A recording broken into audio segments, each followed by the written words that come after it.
In this section, I'm going to talk about internal logical files. An internal logical file is a group of logically related data residing entirely within the application boundary. It's maintained by external inputs.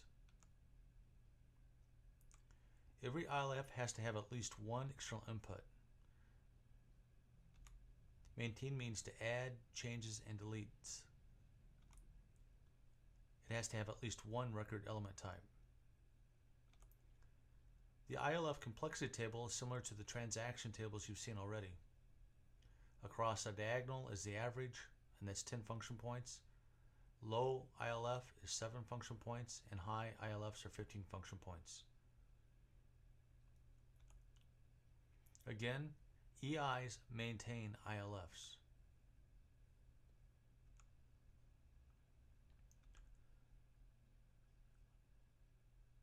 A group of data or control information is logical, user identifiable, and fulfills specific user requirements.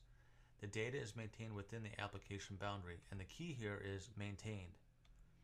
Data is maintained via an elementary process, one or more external inputs, and it has not been counted as an EIF for the application.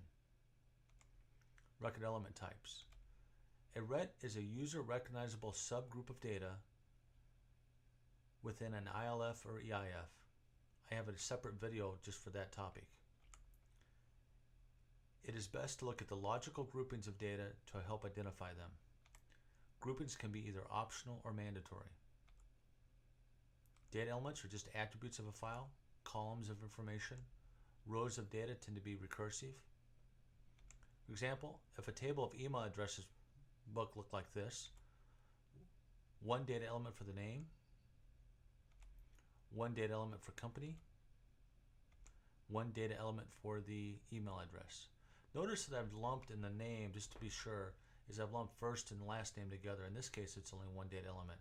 This table would represent 3 data elements, 1 record type. Examples of ILFs: business data, customer name, tax ID, address, control data, rules-based data, data about data, and don't forget the EIs for the rule-based data. Some rules of thumb for you. Most relational databases have only one record element type. Most will be rated as low, that is less than 50 data elements. If you look at this table, you'll see that you have to have more than 50 data elements if you only have one record element type. So if you have one record element type and less than 50 data elements, it's low. So those are pretty easy to count. Definition again. A definition of an ILF is a group of logically related data residing entirely within the application boundary, maintained by external inputs. Every ILF has to have at least one external input. Maintain means to add, changes, and deletes. Internal logical files.